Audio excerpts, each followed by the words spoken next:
Buenas tardes a todos. Gracias por acompañarnos. Trataremos de ser lo más breves y concisos posibles y espero que sea de su agrado la presentación. Ya dijeron mi nombre, soy la doctora Diana Elizabeth García Campos.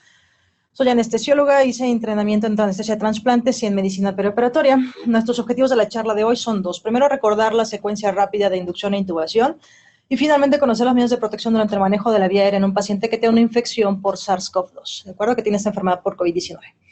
¿Por qué es importante? Bueno, al día de hoy, a las 13 horas, había reportados en el mundo 1.676.820 casos. Hoy es viernes 10 de abril. De estos teníamos 101.557 muertes y se habían recuperado 372.000 casos. En cuanto a los casos activos, el 4% de estos pacientes, casi 50.000, como pueden observar ustedes, se encontraban en un estado crítico o severamente enfermos.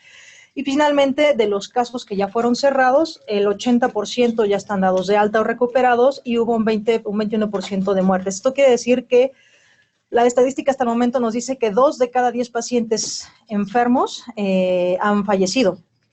Es muy probable que al terminar, conforme vaya progresando la enfermedad, este porcentaje, confiemos que este porcentaje disminuya, ¿no?, de la mortalidad, pero nos da una idea de qué tan importante es que conozcamos o que manejemos a estos pacientes. La carga viral en la vía aérea es muy, muy alta. En los aspirados, de hecho, por algo se toman los exudados nasales y faringeos cuando se sospecha en un paciente. Existen reportes de contagio en el personal de salud que va variando desde un 25 hasta un 47%, y mucho de ello depende de la seguridad con que manejemos a estos pacientes. En el manejo de la vía aérea, y esto quiero que les quede súper claro, la protección personal no es opcional, ¿vale? Siempre es importante garantizar nuestra protección personal para poder seguir atendiendo pacientes. La transmisión de este virus, como sabemos, es principalmente por la generación de gotas, al hablar, al toser, al estornudar, y por fomites. Esto quiere decir las superficies que se encuentran contaminadas. No se transmite por aerosoles. Sin embargo, los procedimientos que manipulan la vía aérea de estos pacientes son generadores de aerosoles. Es justo por ello que el grado de protección cuando se manipula la vía aérea debe ser máxima, que esto incluye además de la bata desechable, doble guante y triple guante para aquel que vaya a hacer la intubación, que tenga el cubrebocas N95, cubre zapatos, gogles, y se debe tener careta o escafandra para proteger de las gotas o de los aerosoles que se generan. Y particularmente se debe tener protección también para el cabello, ¿vale? En cuanto hay un estudio que se realizó en el 2012, fue Trank y colaboradores, en donde vieron cuáles son los procedimientos que generan más aerosoles. Aquí los tenemos en orden de grado de generación de aerosoles. Intubar a un paciente o extubar a un paciente es el procedimiento que más aerosoles genera, sobre todo si tenemos durante el procedimiento, si el paciente tose, ¿de acuerdo? Realizar una traqueostomía o una cricostomía como un acceso de vía aérea de manera emergente también es el segundo procedimiento con mayor riesgo de generación de aerosoles y por lo tanto de contaminación. El colocar una ventilación no invasiva o tener una ventilación con mascarilla facial con flujos mayores de 6 litros por minuto.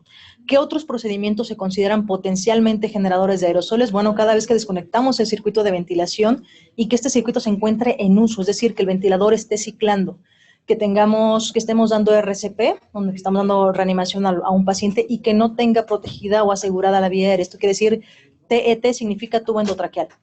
Cuando se realizan broncoscopías o cuando se hace una aspiración con línea abierta, ¿vale? Por lo tanto, recordemos lo que nos decía ya Ana Lucía, el manejo en la vía aérea tiene que ser seguro para nosotros como personal, para el que maneja la vía aérea y para el paciente. Tiene que ser oportuno, tenemos que evitar retrasos y tenemos que evitar también estar corriendo, ¿no? Y debe ser preciso, debe estar todo en perfecta armonía y sincronización, ¿de acuerdo?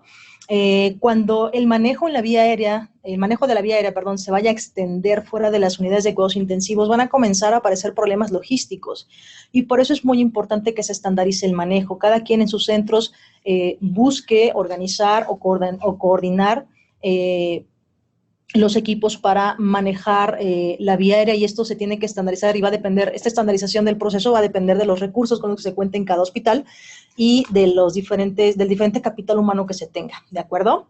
En cuanto a la planeación hospitalaria, es importante tener la parte de la preparación, ¿no? Establecer un plan interno. ¿Esto qué quiere decir? Y pongo ahí entre paréntesis hospital. Cada hospital debe de conocer con qué recursos cuenta, debe de buscar la preparación individual y del equipo. Sobre el correcto uso, me refiero a cómo se debe vestir y cómo se debe desvestir el equipo de protección personal para cada riesgo, o sea, que sea acorde al riesgo de exposición o de contaminación que se tenga. Se debe evaluar la dificultad en la ventilación, la intubación. Todo aquel paciente, todo aquel personal de salud que participe en la preparación, en el manejo de la vía aérea, debe de tener la competencia o la capacidad para evaluar la dificultad en la ventilación o la dificultad en la laringoscopía. Y esto es importante porque tenemos que generar planes de abordaje. Sería prudente, algunas ocasiones se puede, otras veces no, considerar tener un kit de vía aérea, de modo que si en algún momento el equipo tiene que ir a intubar a un paciente fuera de una unidad de cuidados intensivos, este kit esta caja de emergencia, así como están los carros de paro, este kit pueda desplazarse hacia donde se requiera la atención en ese momento, y una vez que se utilicen los insumos sean repuestos para que si se requiere nuevamente este kit pueda ser el siguiente equipo que lo utilice pues tenga todos los insumos completos. Algo muy importante es que se tiene que definir una estrategia por cada caso. Debe haber un plan A, un plan B y un plan C por cada caso que se vaya a intubar. Siempre debemos de pensar que se puede poner muy feo, esperamos que no, pero siempre debemos de pensar, ok, si no me sirve mi plan inicial de una laringoscopía directa, ¿qué voy a hacer después? Voy a poner un dispositivo supraglótico, voy a cambiar de intubador. Estos planes se tienen que hacer antes de que el paciente se pase al área de intubación, ¿de acuerdo? Y un punto crítico es que podamos definir cuándo vamos a cambiar entre ellos. Esto quiere decir, si el equipo definió que se va a hacer una laringoscopía directa, cuando se llegue a la segunda laringoscopía, se tiene que cambiar al plan B. No me puedo pasar 3, 4 o 5 veces en el mismo plan. Es importante que participe el menor número de personal, 2 o cuando mucho 3 personas, para disminuir el riesgo de exposición. Tenemos que utilizar técnicas con las que se esté familiarizado. Ya nos comentaba Ana Lucía que no debemos intentar cosas nuevas, incluso cuando haya dificultades. Es justo por esto que se tiene que tratar de preparar o de planear, idealmente de hacer simulación de intubación con los equipos que van a trabajar juntos, para que podamos mantener la calma cuando se presenten las dificultades y poder planear con anticipación. Vamos a detallarles un poco el proceso. Esto que les voy a describir de aquí en adelante es un poquito de una mezcla de las recomendaciones que han salido entre Reino Unido, Italia, China, Estados Unidos. Hicimos una tropicalización al contexto mexicano y bueno, vamos a tratar de hacer que esto nos sirva a todos, ¿de acuerdo? Primero es definir el plan de intubación, como les comentaba. Esto es, ok, se decidió que un paciente se encuentra tan mal que requiere de aporte ventilatorio invasivo. Bien, entonces hay que conocer al paciente, se tiene que evaluar y en esta parte de evaluación definimos si hay probabilidad o no de una ventilación difícil o de una laringoscopía difícil. ¿Qué fármacos vamos a utilizar en este caso en particular? ¿Qué tamaño de tubo voy a utilizar? Debe de estar puesta la guía dentro del tubo. Si creo que es un paciente que va a ser difícil de permeabilizar esa vía aérea, que tal vez con el uso de mis manos de ventilación, o sea, con de colocar la máscara facial con mis 2 manos no sea suficiente para poder hacer este avance mandibular, probablemente pueda requerir de una cánula orofaringea, las cánulas de Guedel, ¿no? Como las conocemos todos, aunque hay diferentes epónimos dependiendo del tipo de cánula. Definir, ok, qué tamaño voy a utilizar en este paciente, si es hombre, si es mujer, si ocupo un número 10, un número 11, eso lo tengo que planear desde que se definió que se iba a intubar un paciente. La comunicación es indispensable cuando vamos a manejar o avanzar en esta escalada de atención a los pacientes. Si no tengo cánulas orofaringeas, probablemente tengo disponibles cánulas nasofaringeas y debo de tener un circuito de aspiración cerrada. Esto es que yo tenga mi cánula de Jacquard. La vía aérea se aspira solo con cánulas de Jacquard, no con las sondas de aspiración, no con las sondas de Levin. Tiene que ser una sonda de aspiración cerrada y tiene que ser una Jacquard. La mayoría de las Jacquard que utilizamos suelen tener un orificio para poder presionar. Lo que hay que hacer es cubrir esta zona de para poder mantener la aspiración continua, debemos de cubrirla por lo menos con tela adhesiva para evitar que nuestro circuito de aspiración sea abierto y de esa manera lo convertimos en una aspiración cerrada. El receptal en donde se depositen las aspiraciones, todo aquello que aspiremos tiene que estar conectado a una toma de presión negativa en la pared. No podemos utilizar un circuito semicerrado porque entonces generaremos aerosoles y podríamos aumentar el riesgo de contaminación y de exposición de todo el equipo de intubación. ¿De acuerdo? Siempre que vamos a intubar a un paciente, el lugar en donde se vaya a intubar debe haber un monitor e idealmente deberíamos de tener capnografía. Sé que no siempre es posible, pero en la medida de que lo podamos tener, tratemos de utilizarlo, pues nos va a ayudar a garantizar la correcta colocación del tubo endotraqueal, generar un plan A, un plan B y un plan C de manejo de la vía aérea de cada paciente, era lo que les mencionaba, individualizar el plan de atención.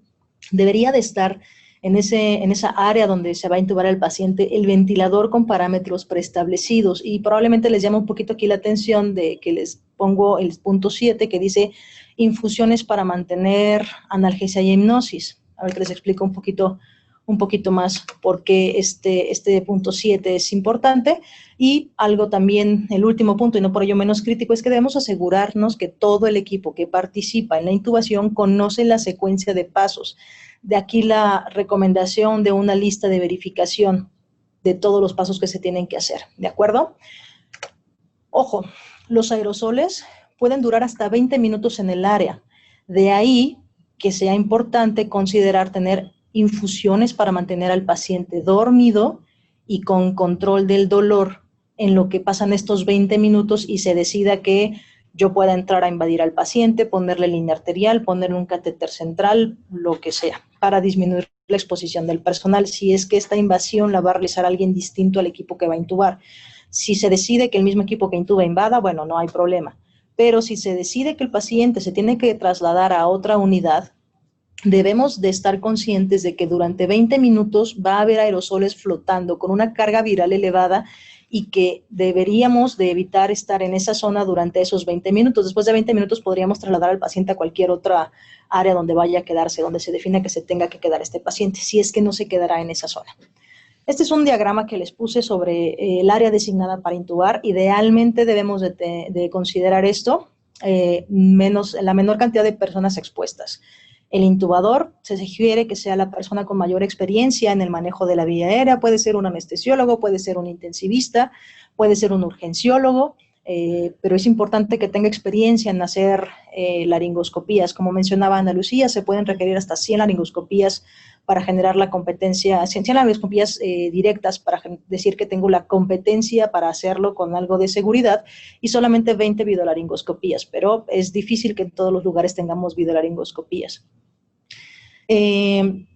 La parte de monitor y el carro de vía aérea pueden quedar en orden indistinto, pero es importante que el primer asistente se encuentre siempre en contra del ventilador y que se encuentre el carro de vía aérea entre el intubador y el primer asistente. Este segundo asistente puede no estar, depende del recurso y del diseño que se tenga por cada hospital. Lo que sí no se debe dejar a elección es esto. Después de 2 metros de distancia de donde se encuentra el paciente y con al menos una cortina como barrera de protección, debe existir un corredor, una persona que tenga acceso a los planes A y B, o sea, los insumos que se requieran para mis planes alternos de manejo de vía aérea. Tiene que haber alguien aquí que me los pueda pasar si yo los necesito. Y esto no es opcional, siempre tiene que haber alguien acá que deba asistir al equipo que se encuentra adentro. A más de 2 metros de distancia para disminuir el riesgo de exposición y el riesgo de aerolización. Como podemos observar, la protección tanto en intubador como en ambos asistentes es una protección completa. Tienen su cubrebocas N95, tienen los gogles y tienen en este caso una careta, pero puede ser también una escafandra o un equipo distinto. Pero siempre protección contra aerosoles, ¿de acuerdo? ¿Cuáles son las funciones que se tienen en los diferentes elementos? El intubador debe ser el encargado, como les mencionaba, debe ser aquel que tenga la máxima experiencia.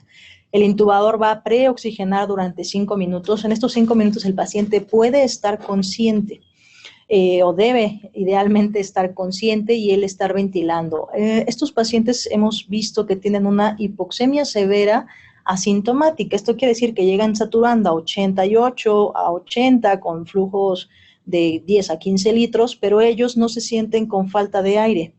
Entonces suelen estar muy tranquilos, no es el clásico paciente que tiene una hipoxemia y que están agitados y que tienen datos de agitación, sobre todo, o agresión por tener un exceso de CO2. Esta hipoxemia no suele tener elevación de CO2.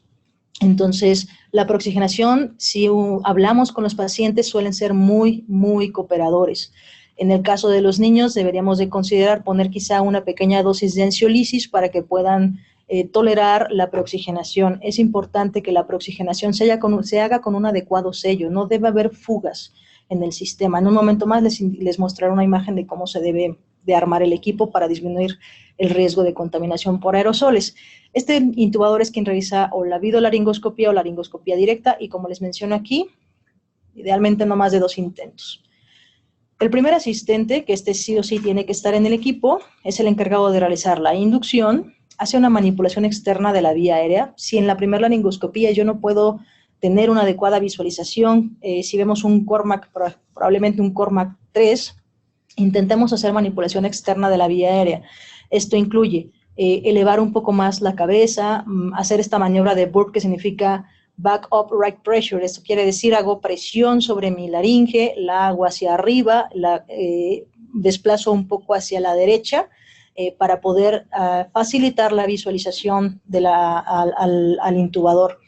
Este primer asistente es aquel que se encarga de retirar la guía del tubo endotraqueal, insufla el globo y conecta el circuito del ventilador. Es muy importante que el ventilador no se encuentre ciclando hasta que yo ya tenga asegurado mi circuito cerrado, tubo endotraqueal, circuito de aspiración cerrada, filtro viral y bacteriano y el circuito del ventilador. Cuando tengo todo esto conectado y con el globo, con el tubo endotraqueal dentro y el globo insuflado, hasta entonces pongo a funcionar el ventilador, no antes, para disminuir el riesgo de exposición por aerosoles. Y el segundo asistente, si se encuentra con nosotros, es el encargado de la monitorización, de fijar el tubo, y en caso de que se requiera el equipo, los insumos para el plan, porque no podamos con nuestro plan A, que requeremos el plan B, será aquel que nos facilite estos insumos. En cuanto a la secuencia de eventos, el tiempo cero es nuestro tiempo de preparación. Conocemos al paciente, vemos si el paciente tiene factores de ventilación o de laringoscopía difícil, preparamos el equipo de vía aérea adecuado para este paciente. Como les pongo ahí, VL significa videolaringoscopio, ya sea que tengamos videolaringoscopio o laringoscopio. Ok, si vamos a usar laringoscopia directa, definir qué hoja voy a utilizar una hoja 3, voy a utilizar una hoja 4, voy a utilizar una hoja curva o una hoja recta. El tubo con el tamaño apropiado, la guía colocada dentro del tubo, una jeringa para inflar el globo. Este tubo ya debimos haber verificado que el globo no tuviera fugas, las fijaciones listas o preparadas, las cánulas orofaringeas o nasofaringeas para ventilación, entre otros insumos. El plan tiene que haberse establecido previamente con nuestro paciente y todo el equipo debe haber conocido este plan de abordaje. El tiempo 1 es cuando el paciente ingresa a la zona o al área de intubación. Debe ingresar o con una máscara quirúrgica, una máscara facial, si trae puntas nasales, que tenga la máscara encima. Si viene con una mascarilla reservorio, tiene que estar colocada y yo no quito la mascarilla reservorio hasta que no haya monitorizado a mi paciente. Debo de tener la monitorización básica que incluye electrocardiografía continua, pulsioximetría, presión arterial no invasiva e idealmente la capnografía, pero si no tengo capnografía, por lo menos estos, ¿de acuerdo? Hay que ciclar, PANI significa presión arterial no invasiva, pongamos a ciclar nuestra presión arterial cada 2.5 minutos, y esto porque como cuando nos vestimos, ya la parte del equipo de cómo utilizar equipo de protección, estoy segura que lo verán o ya lo vieron en alguna otra charla. Como saben, no podemos entrar ahí con reloj ni con teléfonos ni ninguna otra cosa. Entonces, el que tengamos nuestra presión arterial ciclando cada 2.5 minutos nos ayuda para poder llevar los tiempos que estamos ejecutando. Y ya que tengamos esto, ahora sí, comenzamos la preoxigenación. La preoxigenación tiene que ser durante 5 minutos con una fracción inspirada de oxígeno al 100%. La máscara facial debe de quedarse sellada y tiene que existir un circuito con filtro viral o bacteriano. Se prefiere un circuito tipo Maples 11, ahorita les mostramos cuál es, que tengan una válvula de presión, una válvula de regulación de flujo para hacer una cierta presión positiva mientras hacemos la preoxigenación, y el flujo siempre debe ser mayor a 6 litros por minuto en estos dispositivos para evitar que tengamos reinhalación. Este es un ejemplo de circuito Mapleson-C, es una marca, se llama Bain, pero bueno, hay de diferentes tipos. Está de este lado la parte donde el codo donde va conectada a la máscara facial. Tenemos un circuito coaxial que tiene un circuito corrugado, es un circuito corrugado con un tubo por dentro de oxígeno y por fuera sale el CO2. Tenemos la bolsa, una válvula unidireccional, y esto que ustedes ven arriba es la válvula de presión positiva.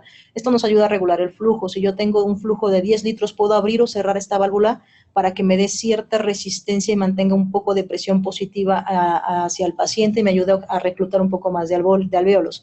Esto que ustedes ven aquí es un ejemplo de un filtro bacteriano y viral. Hay que revisar que el filtro sea un filtro viral. Hay filtros que son bacterianos, pero no son virales. Estos filtros nos garantizan un 99.996% de captura de todas las gotas o aerosoles que se generan, y por ello es vital colocarlo de manera adecuada. Este es un ejemplo. Les explico que la paciente nos dio autorización para utilizar esta imagen.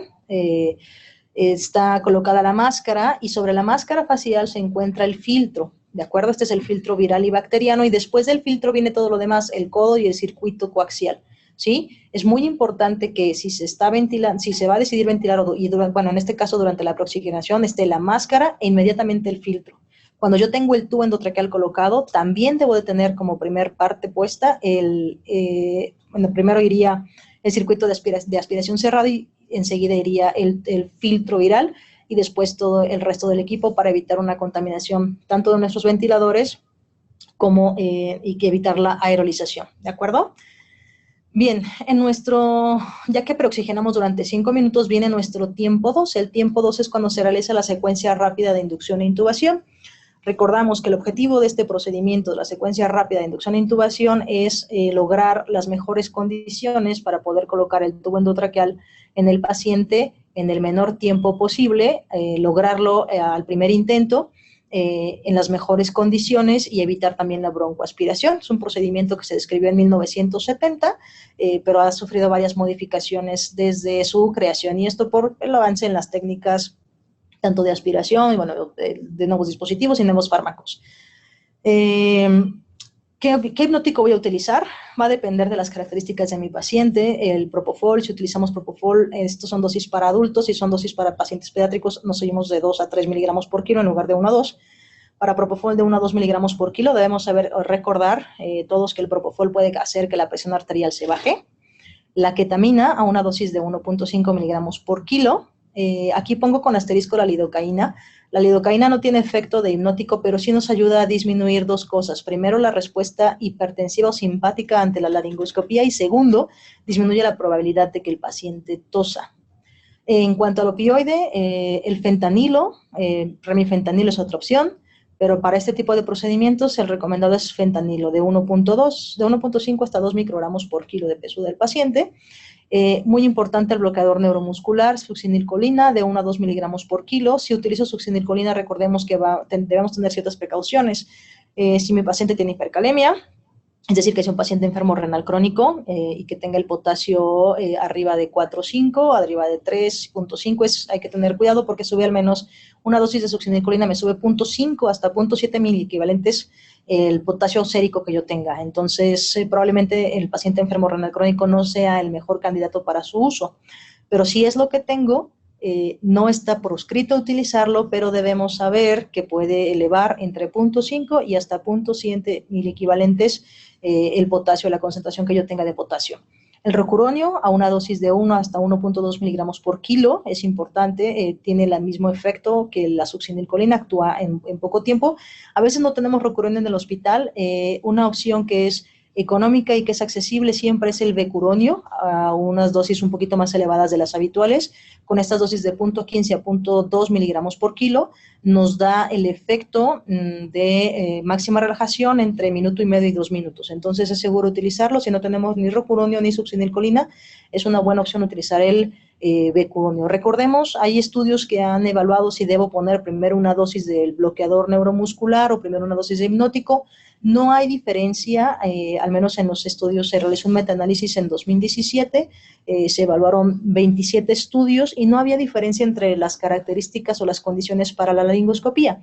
Mi sugerencia es que pongan una parte del hipnótico, pongan después una parte del bloqueador o se pongan el bloqueador neuromuscular y terminen con la dosis total del hipnótico, ¿de acuerdo? El opioide es el fármaco que tarda más tiempo en darnos su efecto máximo. Por lo tanto, el orden de administración de los fármacos sería dosis de opioide, 30% de la dosis que le toca de mi hipnótico, toda mi dosis de relajante o de bloqueador neuromuscular y terminar mi dosis de hipnótico, ¿de acuerdo? No ventilamos al paciente, hacemos en la secuencia de rápida inducción de intubación, mantenemos una apnea.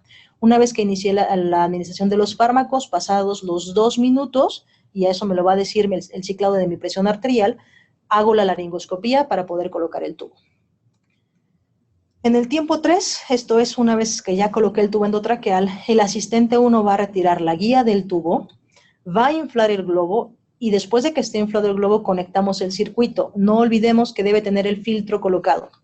El asistente 2 fija el tubo endotraqueal e inicia o pone a ciclar la ventilación. La verificación de la adecuada intubación orotraqueal se puede hacer con dos. Si utilizo el hidrolaringoscopio, pues estoy viendo directamente cuando entra el tubo a través de las cuerdas, como el video que vimos en la presentación pasada, o bien, si tengo la capnografía, me ayuda o me facilita ver que estoy en el lugar adecuado. Si no tenemos capnografía, si no tenemos videolaringoscopio, si tenemos escafandra puesta, es un poco difícil poder auscultar la ventilación.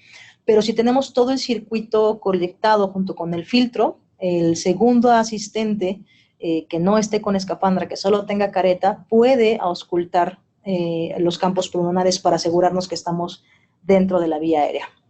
En este momento, como les menciono aquí, conectar las infusiones para mantener hipnosis y analgesia y la estabilidad hemodinámica. Algunos pacientes suelen hipotensarse por los parámetros que se tengan en el ventilador. Como les comentaba, vamos a tener lo que se haya aerolizado durante la intubación orotraqueal va a durar aproximadamente 20 minutos ahí, entonces considerar tener ahí las infusiones para mantener al paciente con hipnosis y con analgesia. Y bueno, el tiempo 4 es el retiro del área, cuando todos nos salimos del área de intubación y hacemos el adecuado retiro y disposición del equipo de protección personal. Este es un ejemplo que viene en las guías de Reino Unido sobre cómo debe tener, lo mínimo que debe tener nuestro carro de vía aérea, ¿no? Ellos tienen aquel videolaringoscopio, pero puede ser un laringoscopio directo, no pasa nada.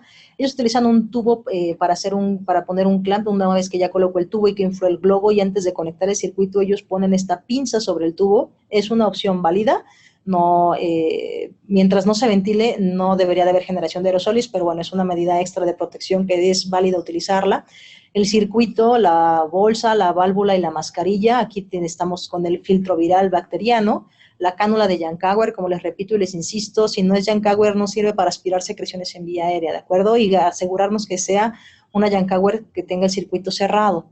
Las cintas o los dispositivos que yo utilice para fijar el tubo, lubricante por si necesito utilizar un dispositivo supraglótico como un plan B, la jeringa para inflar el globo, los 2 tubos endotraqueales. Aquí tengo el estilete, es la guía que colocamos al tubo endotraqueal.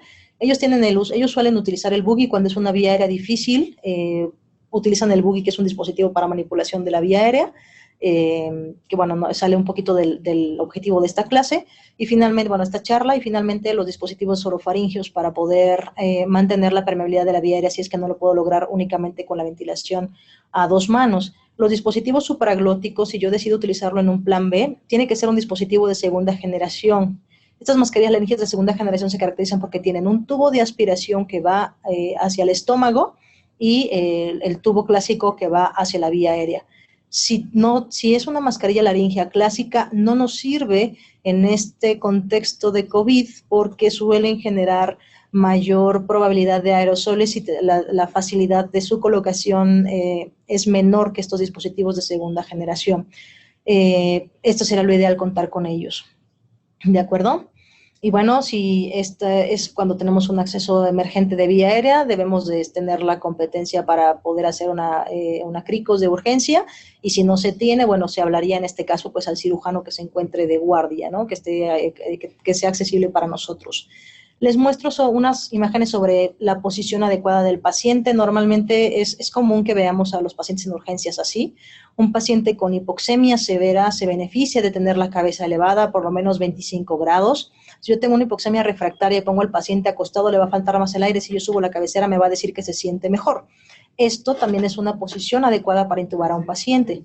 Normalmente nos llega hacia la camilla, lo que hay que hacer es darle un poco de Trendelenburg, flexionar después la cabecera, y si no logro tener una adecuada exposición, puedo poner aquí, como podemos observar, un pequeño rollito sobre un pequeño rosier detrás de los hombros para poder exponer mejor la vía aérea. Esta es una posición que se salió publicada en Anestesia y Analgesia en el 2016, que favorece para aquellos personas que manejan la vía aérea y que no son anestesiólogos. Esta posición se ha visto que es la que tiene mayor tasa de éxito al primer intento, ¿de acuerdo? Importante, siempre debemos intubar con el paciente al menos así, de 25 grados como mínimo, menos de 25 grados no me sirve de nada, más de 45 grados me va a obstruir más la vista, y podemos o no utilizar el rosier si vemos que el paciente puede ser difícil para intubar, ¿de acuerdo? Finalmente les muestro otra imagen de cómo se debe colocar las manos para hacer un adecuado selle mientras yo estoy mientras yo estoy esperando el efecto de mis fármacos, que se da mi ventilación, en mi ventilación apneica, que ya no utilizamos esta selle que todos conocemos y recordamos siempre que hacemos este curso de ACLS, ¿no? Que nos hablan de la C y la E para fijar la mascarilla facial. La mejor técnica es esta, una V y una E, porque de esa manera tenemos todo el peso de nuestra región tenar y fijamos muy bien sobre las superficies óseas. Los dedos meñique y el dedo anular nos pueden ayudar para hacer un avance mandibular mientras estamos esperando a que hagan efecto los fármacos, ¿de acuerdo? Ok, por mi parte sería todo, y bueno, vamos a dar tiempo ahorita para las preguntas y las respuestas. Muchas gracias. La intervención hace ratito de Nancy Pérez, que nos decía si nos pueden contar experiencias con pacientes con esguinces cervicales crónicos o hernias cervicales leves, ¿cómo podrían apoyar en una intubación? Ok, en este caso, la parte de la intubación, bueno, sabemos que no debemos de manipular mucho la extensión máxima del cuello, no se puede lograr, pero sí durante la preoxigenación debemos hablar bien con los pacientes para que cooperen. Y la técnica que utilizamos cuando se encuentran ya en apnea es hacer el avance mandibular. De esa manera no manipulamos el cuello. La posición de la cabecera arriba de 25 grados ayuda mucho para tener una mejor visualización de las estructuras para poder hacer la intubación y dar una adecuada curva o forma al tubo endotraqueal, como está descrito como palo de golf, tener al menos un ángulo de 60 grados, casi 90 grados del tubo, nos va a ayudar mucho para esta situación. El primer asistente debe de hacer una manipulación externa de la vía aérea, como les mencionaba, hacer una presión que sea hacia atrás, hacia la derecha y hacia arriba de la laringe para favorecer la exposición y de esta manera no manipular el cuello. Si fuera difícil de ventilar haciendo un avance mandibular, se puede utilizar un dispositivo supraglótico, una mascarilla laringea, pero como comentaba, de segunda generación. De esa manera no se requiere hacer la hiperextensión de la vía aérea y están descritas la intubación sobre estos dispositivos. Coloco la mascarilla laringea, después paso un intercambiador de tubo, quito la mascarilla laringea y después coloco el tubo endotraqueal. Pero estas son competencias que necesitan cierto entrenamiento. Si no se tienen, les sugiero que si tenemos a un paciente así y es necesario intubarlo, considerar que la persona más experta, como se ha recomendado siempre, sea quien manipule la vía aérea. En ellos sí tener un plan B o un plan C es muy importante. Perfecto, muchas gracias. Una pregunta de Carlos González Parra. Nos dice, entiendo que es a manera de pregunta y dice, hoy entendí claramente, ¿sí se puede ventilar al paciente activamente si es que cuento con el filtro antiviral o si no, debo hacerlo aún con el filtro antiviral? A ver, creo que a ver si entendí bien la pregunta. La preoxigenación se tiene que hacer con el paciente en ventilación espontánea y ahí debo de tener el filtro antiviral colocado, el filtro viral puesto, perdón. Una vez que yo puse los fármacos para inducir y poder manipular, para poder intubar al paciente, durante los 2 minutos en los que estoy esperando que hagan efecto los fármacos, se mantiene algo que se llama ventilación apneica, es decir, yo no hago una ventilación activa. Sin embargo, si fuera necesario ventilar, porque a lo mejor hice una laringoscopía y no pude y el paciente se desaturó mucho y necesito recuperarlo, sí es válido ventilarlo, pero teniendo la mayor seguridad. Esto es asegurar un buen sello con esta técnica que les decíamos de V y E para poder hacer el avance mandibular y con el filtro colocado en el circuito. No es lo deseable ventilar activamente al paciente, pero si se llega a la situación crítica de que se está desaturando y no se logra intubar, es válido hacerlo. ¿De acuerdo? Ok, muchas gracias, doctora. Otra pregunta dice, en caso de no contar con ventilador mecánico, ¿no se recomienda la ventilación a presión positiva? ¿Qué podemos realizar en este caso? O sea, si si no se tiene el ventilador mecánico en la zona donde voy a intubar, tengo que hacer la ventilación a presión positiva, no está proscrito, hay que hacerlo, pero siempre con el filtro colocado y la vía aérea asegurada. Esto quiere decir, ya tengo el tubo endotraqueal dentro, con el globo inflado, mi vía aérea fija. Lo que hacemos en quirófano, porque son procedimientos, cuando hay pacientes que tienen sospecha de COVID y tienen que entrar a cirugía, lo que hacemos es colocarles una protección con gasas entre los carrillos. Eso se puede hacer en lo que yo llevo al paciente a donde está el ventilador. De esa manera disminuimos la cantidad de aerosoles. El grupo canadiense recientemente aprobó el uso de como una protección con plástico, que se ponga eso encima, haciendo un énfasis como si fuera un tipo casco, mientras yo estoy ventilando al paciente, pero siempre asegurar o disminuir la exposición a aerosoles. Esto es, insisto, tubo endotraqueal colocado, con el globo inflado, con gasas en la boca. Mi circuito debe tener el filtro viral y, bueno, no está de más si tenemos manera de cubrir o proteger la cabeza para evitar los aerosoles. Y sí es válido ventilarlo. Perfecto. Otra pregunta del doctor Bernardo Ramírez. Él pregunta sobre la importancia del clima y su pregunta va así. ¿Es de importancia el clima central en áreas de procedimientos? ¿Sería de ayuda colocar aire caliente en escafandra antes del procedimiento, ya que los virus no toleran altas temperaturas?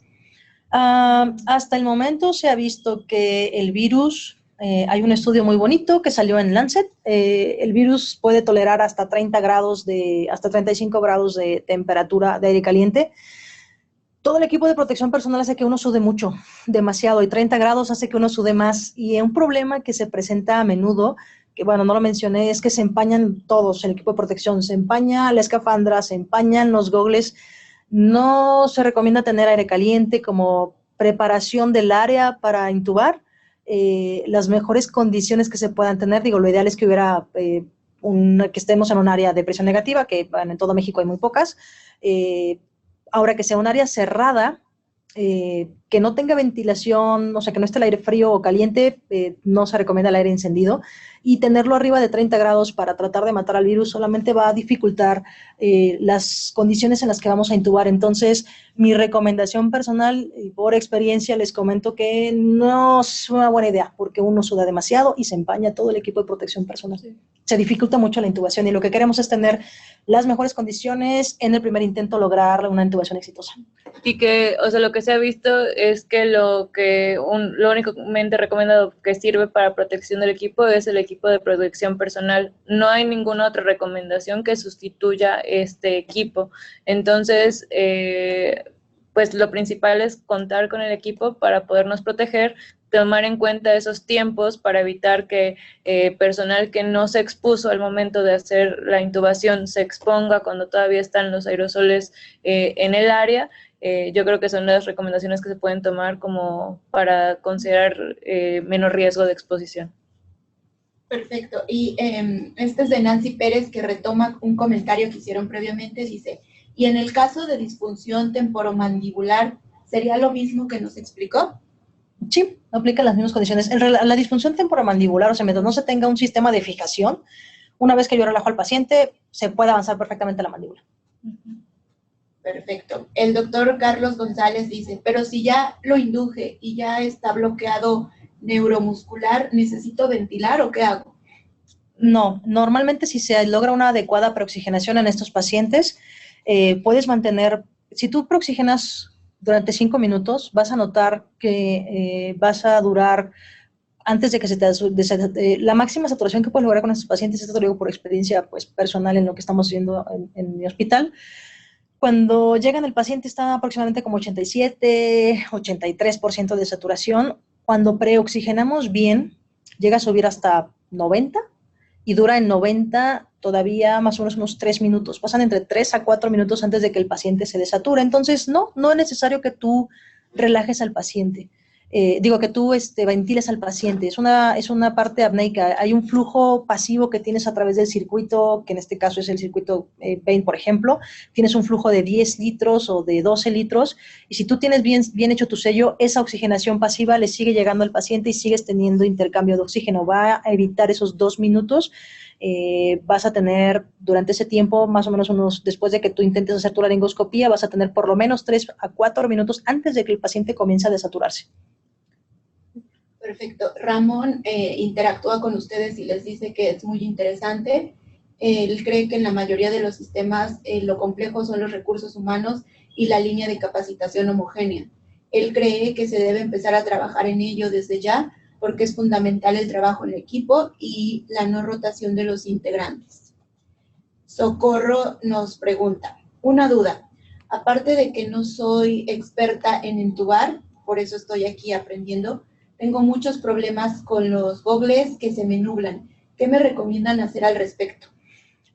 Nosotros utilizamos jabón líquido para trastes, en una gasa o en una toronda con una torondita que sea algodón. Pones unas 2 gotitas y pones sobre la parte interna tanto de tus gogles como de la escafandra o de tu careta. Con eso vas a durar más o menos 18 a 20 minutos antes de que se empañe. Si la temperatura del ambiente está por debajo de 25 grados, cuando estás arriba de 25 grados, tardas como 8 minutos a 10 minutos para que comience a empañarse, pero pues te da mucho más tiempo de visibilidad. Ahora, si estás constantemente en estas jornadas del personal que se encuentra atendiendo a los pacientes con el equipo de protección personal, lo ideal sería utilizar pues un antiempañante comercial, pero si no se tiene, esta técnica del jabón es una buena mezcla. Y otras recomendaciones que he visto, que yo no las he utilizado, pero que sí me han comentado que funciona, es una mezcla de alcohol con jabón. Perfecto. Rebeca pidió la palabra. Rebeca, ¿tienes el uso del micrófono? Rebeca, ¿nos escuchas?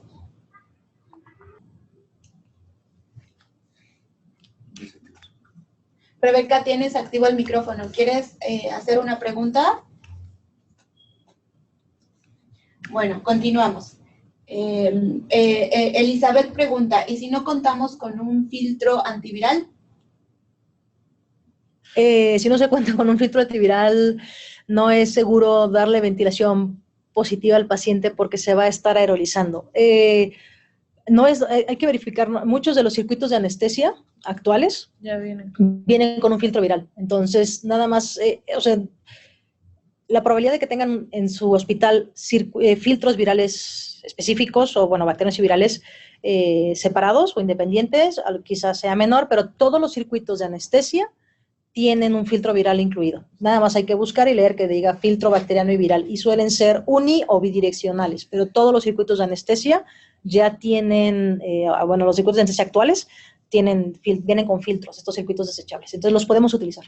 Perfecto. Dice Jesús Molina, ¿cuál es el nombre técnico correcto del filtro y si saben cuál es el costo aproximado? ¿Es de un solo uso? En Alemania han estado utilizándolos más veces, hasta con lo que se supone es que lo ideal o lo recomendable es que se deseche por paciente.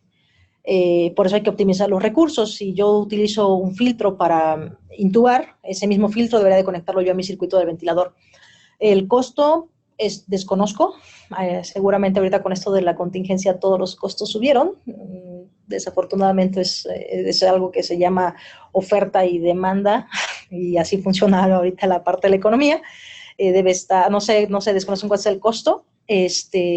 Y Alemania lo que hace es utilizarlo solamente 2 veces, pero en el contexto de un paciente que no está infectado por COVID, Por el momento, las recomendaciones internacionales, no sé si tú sepas algo distinto, pero es filtro por paciente. Sí. Perfecto. Luego tenemos una de Fernando Aquino. Aquí escribe, el manejo con AMBU para un traslado de un hospital comunitario a un centro de manejos de pacientes COVID, ¿tienen alguna recomendación adicional que les puedan otorgar? Ok, si es con AMBU, solamente la parte del uso del filtro. El problema del AMBU es que tiene más probabilidad de aerolización.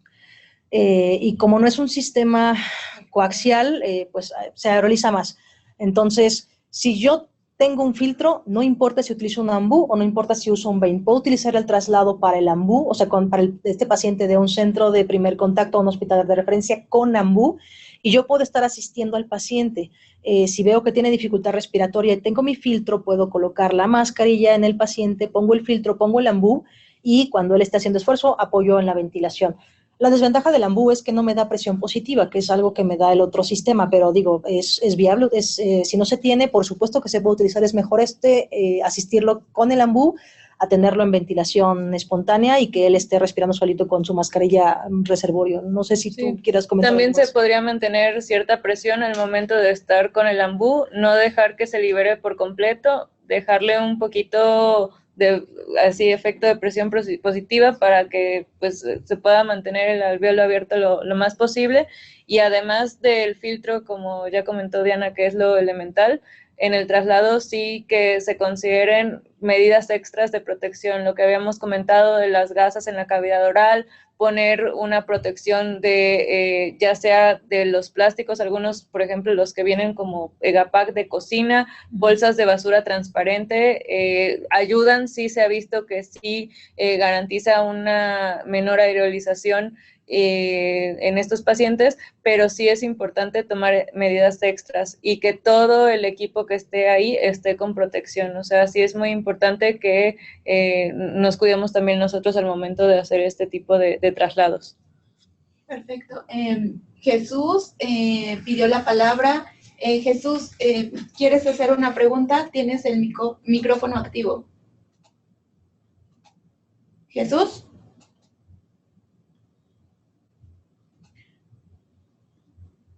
No, Jesús, ¿nos escuchas? No. Bueno, continuamos con las preguntas. Darian tiene una pregunta, dice, en caso de aspiración de secreciones, ¿recomiendan lavado bronquial y en su defecto con agua bidestilada o sol fisiológica por densidad?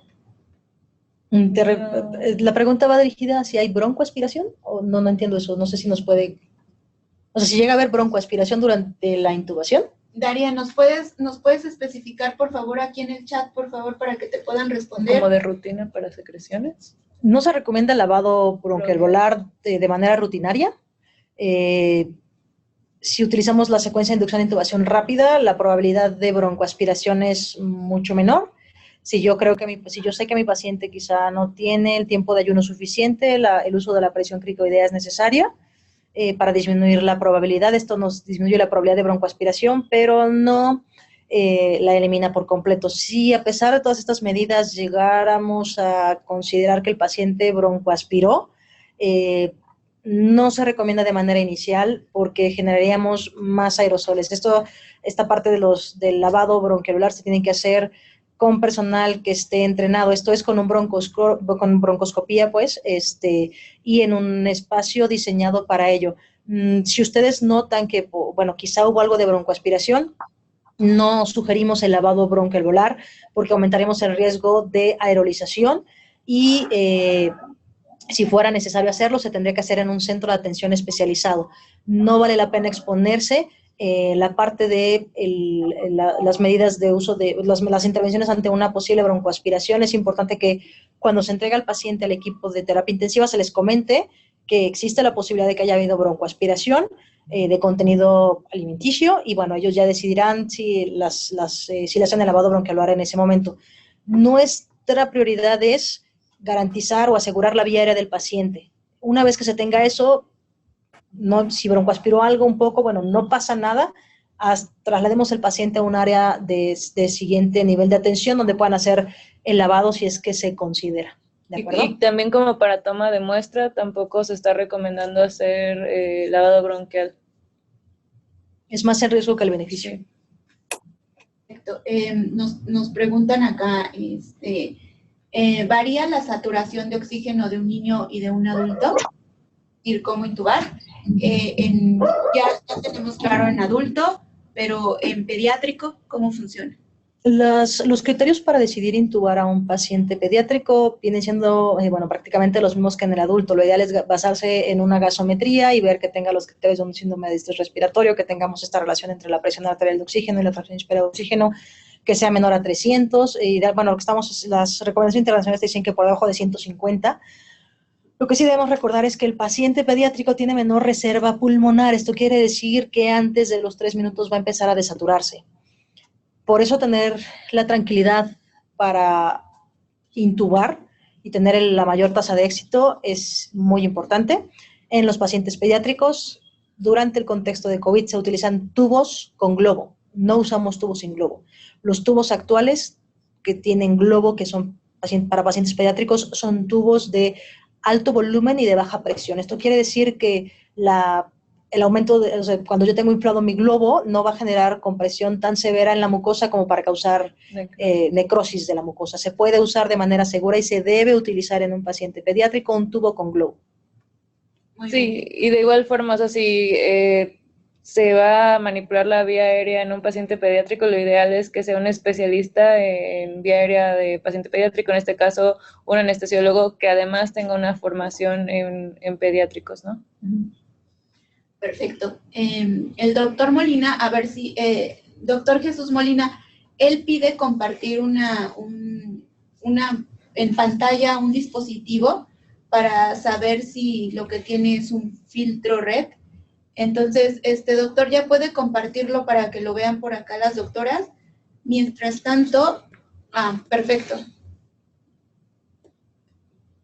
Mientras tanto, Elizabeth tiene otra pregunta que dice, ¿el área para atención de pacientes debe contar con aire acondicionado o es mayor el riesgo?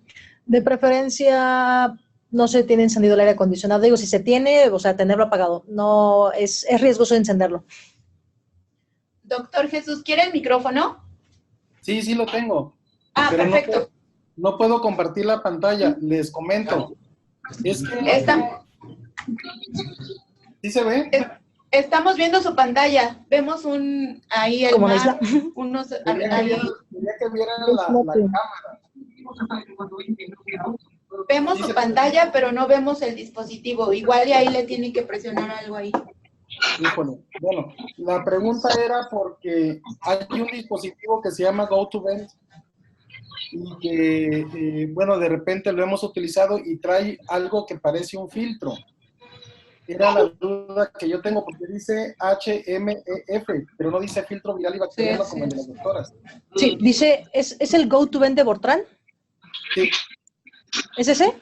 Sí, ese es. Ok, sí, el filtro HM es un filtro de alta eficiencia, ese está perfecto.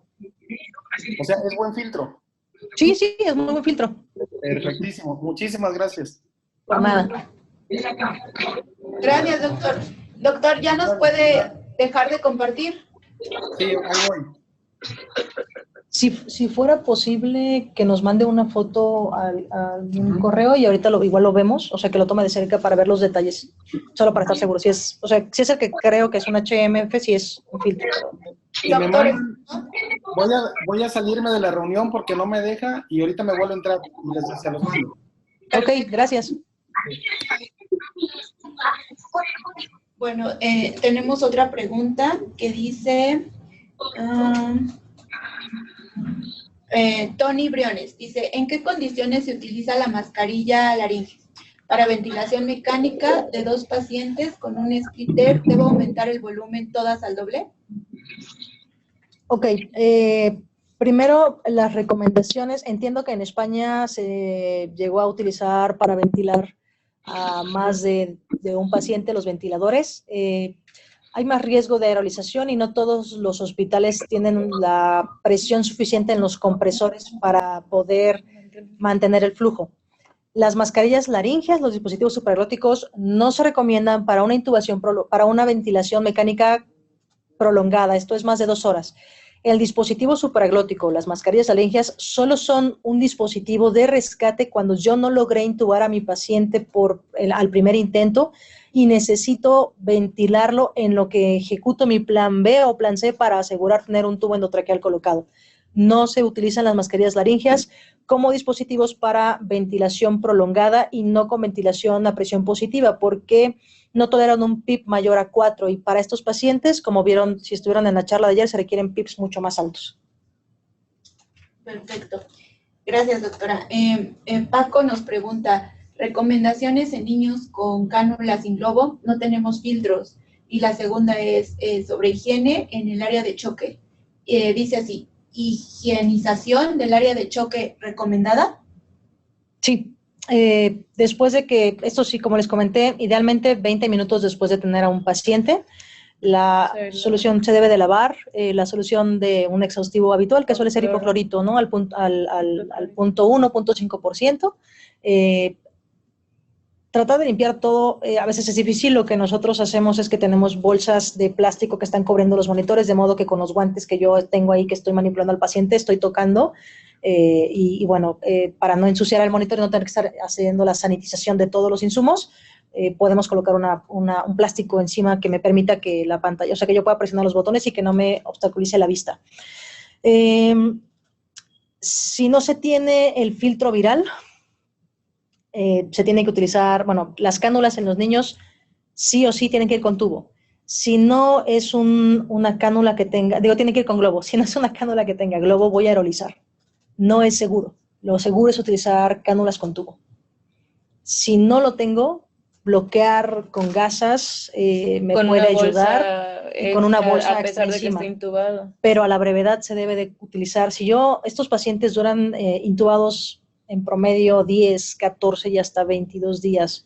Entonces necesitamos tener la mayor seguridad para evitar la aerolización y esto es un tubo con globo. Si no se tiene, en lo que se consigue o se cambia por uno con globo, hacer estas medidas que habíamos mencionado, cubrirla con la cavidad oral con gasas y pues tener una caja o una bolsa de plástico para para contener las partículas aerolizadas. Recordemos que si tenemos cubierto al paciente con un plástico, en el momento en que yo retire ese plástico voy a aerolizar. Entonces, la concentración o la carga viral que exista en ese plástico es muy alta. Debo de retirarla con una técnica que evite que esté aerolizando. Yo no puedo quitarla así, porque si la quito y la expongo, la parte que está interna, lo que está viendo, si el paciente está con una carga viral muy alta, en cuanto yo lo volteo, esa carga viral va a quedar expuesta al ambiente. Entonces, tengo que quitarla haciendo como una especie de doblar la sábana hacia adentro, ¿sí? Esto hay que considerarlo siempre. Debemos de ser muy precavidos en esta situación.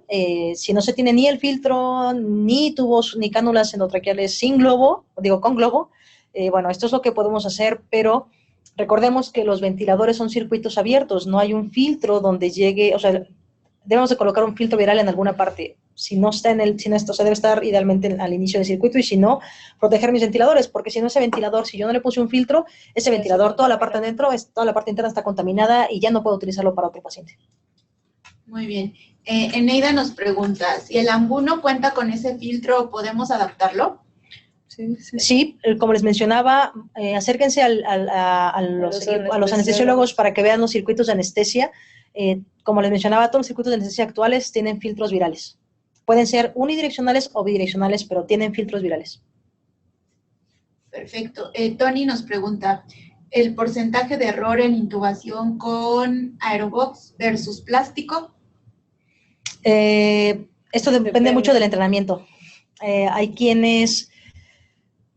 la simulación o el entrenamiento de hacer una intubación con estos dispositivos es lo recomendable. El problema con las cajas es que me limita para poder manipular el tubo o el videolaringoscopio y a veces el orificio no cabe en todos los brazos. Digo, yo tengo los brazos flacos, pero tengo compañeros que tienen unos brazos mucho más gruesos y no puede meter todo el antebrazo y eso lo limita para manipular.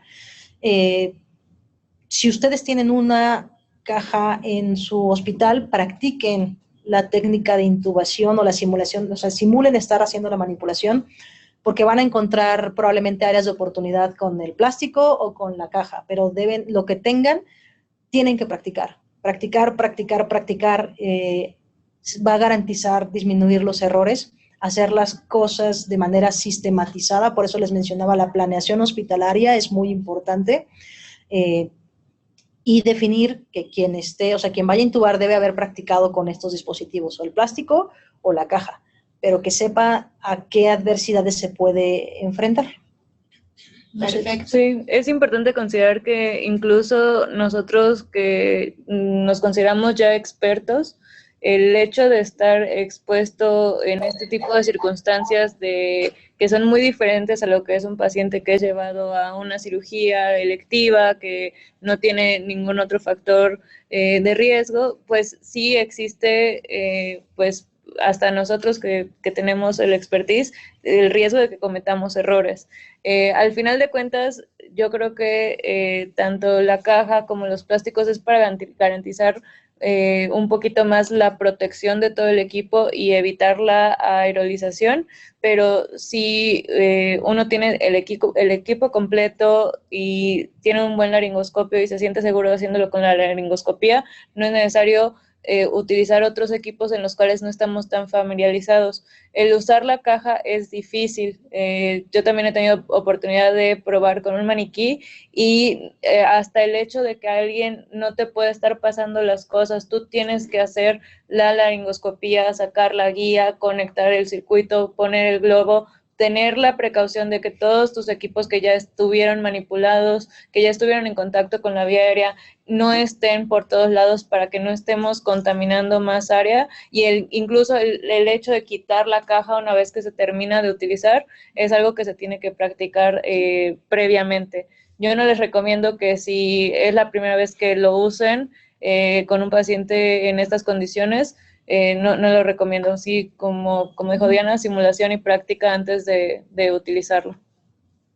Doctor Jesús, ya la doctora Diana vio su imagen, nos dice que sí, y también a su pregunta de que si lo puede usar con tubo endotraqueal, también la doctora nos dice que sí. Sí, se puede colocar, todos tienen un conector universal de 12 milímetros, se puede conectar sin problema. Diría el tubo, el filtro, es un filtro que dice HEMF, para aquellos que no pueden ver la imagen. Estos filtros son humidificadores y son filtros también para partículas y microorganismos. Tienen los criterios de seguridad para filtrar también virus, entonces sí se pueden utilizar. Perfecto. Y luego nos dicen que si tendrán alguna imagen de intubación con plástico. Aquí no traje, yo no traje... no sé si tú tienes por ahí. No sé si tengo, pero la podemos buscar y se las compartimos. Sí, okay, para que las puedan tener. Lo dejamos como pendiente. Y nos preguntan que si tienen alguna marca o algún modelo específico de filtro que ustedes puedan recomendar. No importa la marca, con que diga filtro viral es suficiente. O sea, que tenga filtro bacteriano y viral, o que diga filtro HEMF es suficiente. No hay ninguna marca, o sea, todas las marcas que ya están con esas especificaciones pasaron por un proceso para poder ser vendidos, y estos procesos garantizan que dan la seguridad suficiente. Así es que el que encuentren, pero que diga filtro viral y bacteriano, o HMF, sobre todo el número 167, son de los más recomendados, pero no hay una marca en particular. Muchas gracias. Dice, otra pregunta de María Luisa es, ¿cuál es el equipo completo EPP para intubar? Ok. Aquí no traigo, bueno, sí tengo una imagen, pero, bueno, el equipo completo para el que vaya, o sea, que es la máxima protección o grado 3 para aquel que vaya a intubar, o para el equipo de intubación, es triple guante para el que vaya a manejar la vía aérea, doble guante para los asistentes 1 y 2, o si solamente es un asistente, doble guante. Va un guante interno, va la bata, va el guante externo, cubre zapatos o cubre calzado, idealmente impermeable. Protector, doble gorro, se pone primero el gorro para proteger el cabello, después pongo mi cubrebocas N95, después me pongo los gogles, pongo otro cubrebocas encima. Esto de doble gorro es porque recordemos que el virus también se queda en el cabello. Entonces, cuando yo me estoy quitando el equipo de protección, si tengo las ligas de mi N95 y de mis goles sobre mi cabello, me voy a estar tocando el cabello. Entonces, por eso se requiere doble gorro. Y la careta, en este caso. Si yo voy a utilizar escafandra, la escafandra funge como mi segundo gorro. Entonces, me pongo un gorro que cubra la frente, que cubra las orejas, y debe de quedar adentro todo el cabello.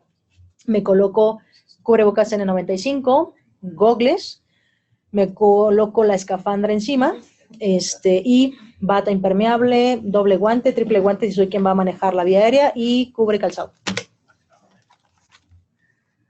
Por acá ya nos están consiguiendo una imagen, vamos a esperar a que la puedan ver. Mientras tanto, vamos a aprovechar ya los últimos minutos, estamos por concluir. Una de las últimas preguntas que tenemos por acá es si tienen recomendaciones de RCP en pacientes COVID-19. Sí, claro. La parte del RCP, sabemos que cuando yo doy compresiones, se va a aerolizar. Entonces, lo ideal es dar RCP hasta que ya tengo la vía aérea asegurada. Este es un tubo endotraqueal colocado con globo inflado y el tubo endotraqueal con un filtro. Si no tengo la vía aérea asegurada, dejar una máscara facial, o sea, una máscara quirúrgica, o la mascarilla facial del paciente, para que todo se quede contenido en la mascarilla facial, en lo que se asegura la vía aérea. Pero asegurar la vía aérea es prioritario en estos pacientes porque cada vez que yo doy compresiones, se aeroliza.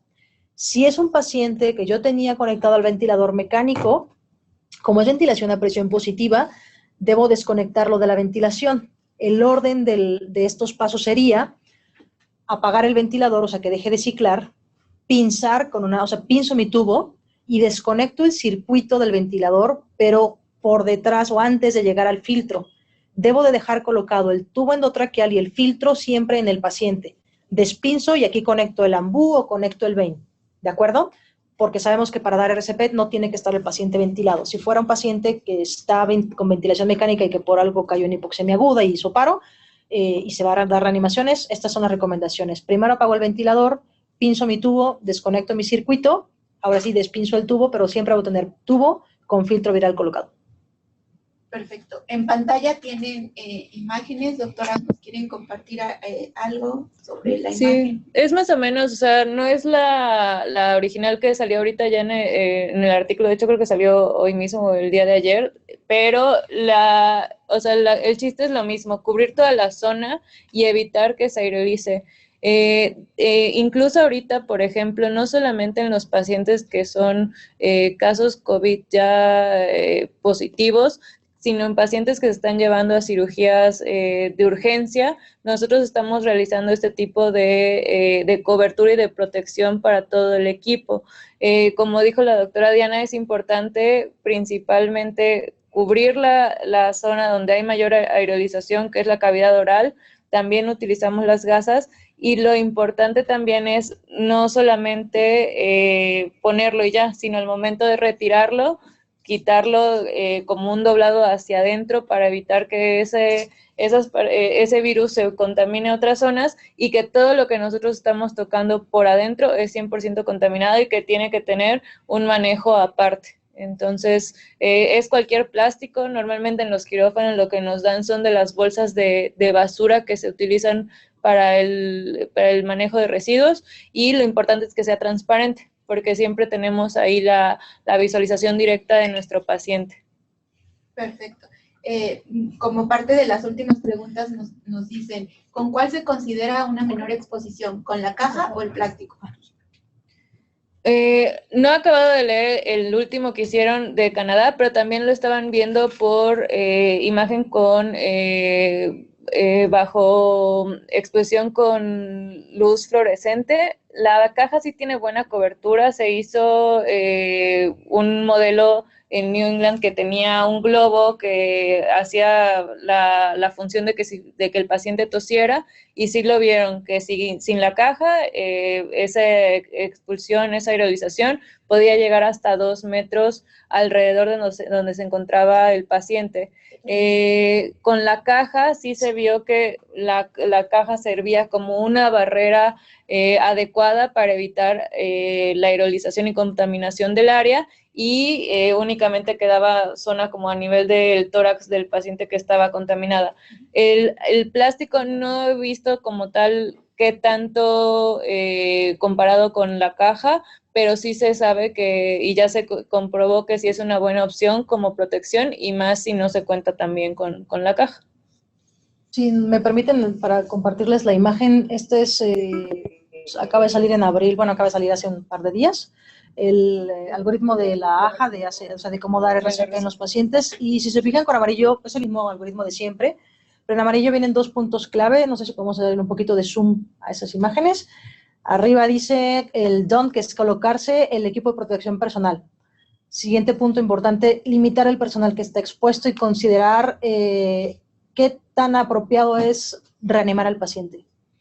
Hay pacientes, digo, en situaciones de crisis, probablemente sea un paciente que ya tiene demasiadas, o un paciente, bueno, esto ya son las prácticas de cada hospital, pero considerar qué tan apropiado es dar la RCP al paciente.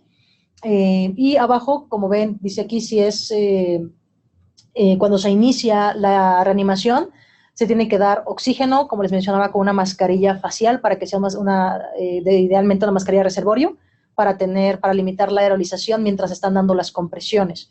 Y bueno, se debe de preparar a la brevedad para intubar, y como ustedes pueden observar, si el ritmo es desfibrilable, se da la desfibrilación. Recordemos que el uso de hidroxicloroquina y acitromicina en estos pacientes pues aumenta el riesgo de arritmias, y es común que podamos encontrar taquicardias ventriculares sin pulso en estos pacientes que tienen alto riesgo de toxicidad por fármacos.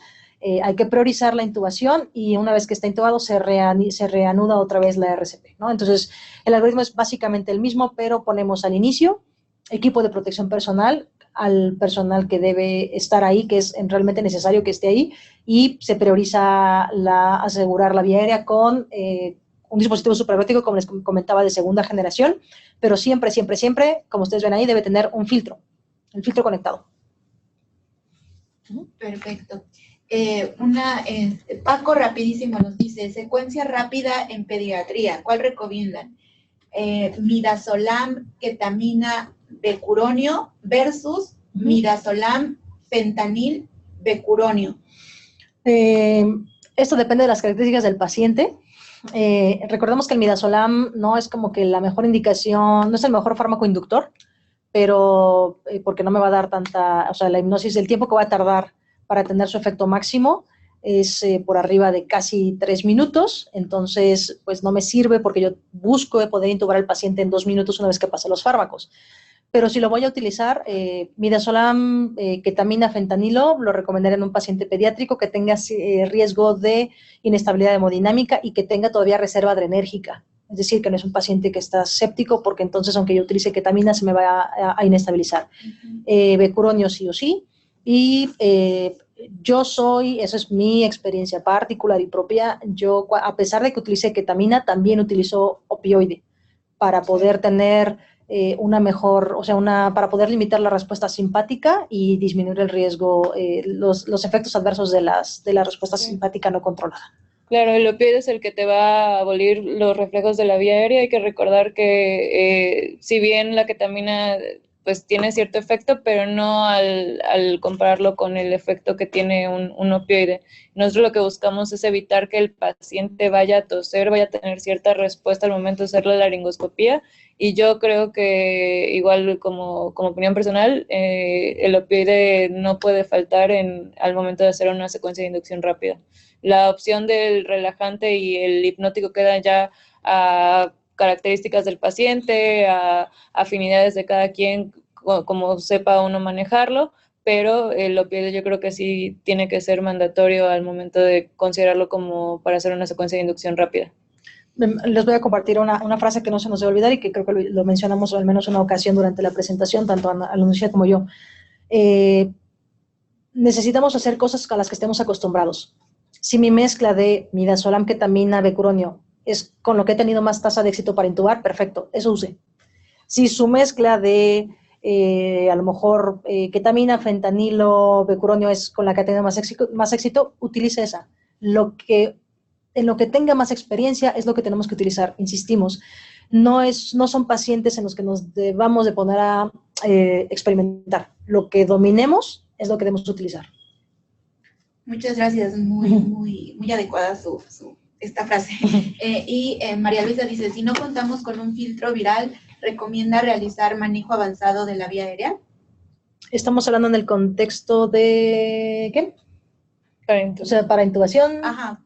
Sí, siempre, bueno, incluso con el tubo puesto debe haber filtro viral, o sea, tubo endotraqueal y filtro viral colocado, siempre. El filtro tiene que estar ahí. ¿Qué opina del RCP en posición prono? Es posible darla, tiene sus particularidades, es un poco más difícil, hay imágenes de cómo dar RCP. La RCP en paciente en prono se debe hacer en el espacio entre las escápulas, pero si nuestro problema fue, por ejemplo, la hipoxemia, y tenemos que, quizá a lo mejor el tubo está doblado o está con secreciones, el inicio o las compresiones antes de asegurar o de hacer el recambio de tubo implica el quitar al paciente, el sacar al paciente del prono. ¿Se puede dar RCP o sea, iniciar las compresiones con el paciente en prono? Por supuesto que sí. Y esto nos va a mantener o nos va a permitir tener la parte de la perfusión mientras se hace el cambio de posición al paciente en supino y hacer el resto de intervenciones. No está proscrito, pero se debe tener experiencia y la zona de donde se debe comprimir es entre las escápulas. Perfecto, pues doctora Ana Lucía, doctora Diana, les agradecemos mucho, las felicitan por aquí por el chat, les agradecen, les dicen que su charla fue muy ilustrativa y que les pareció muy adecuado y les ponen excelente intervención. Las felicitan, les agradecen y nosotros en especial agradecemos su tiempo, el que hayan estado aquí acompañándonos con todos y esperamos tenerlas nuevamente en alguna otra ocasión. Aquí está el foro abierto para ustedes cuando quieran regresar y bueno, pues les compartimos que todos dicen que excelente conferencia, excelente charla, excelentes intervenciones y pues nosotros hacemos extensivo el agradecimiento. Gracias. Y Gracias. Las esperamos nuevamente. Gracias, nos vemos, nos escuchamos nuevamente, nos vemos por acá el lunes. Sábado y domingo no hay foro, pero nos volvemos a conectar el lunes. Muchas gracias, buen fin de semana. Hasta luego. Gracias, hasta luego.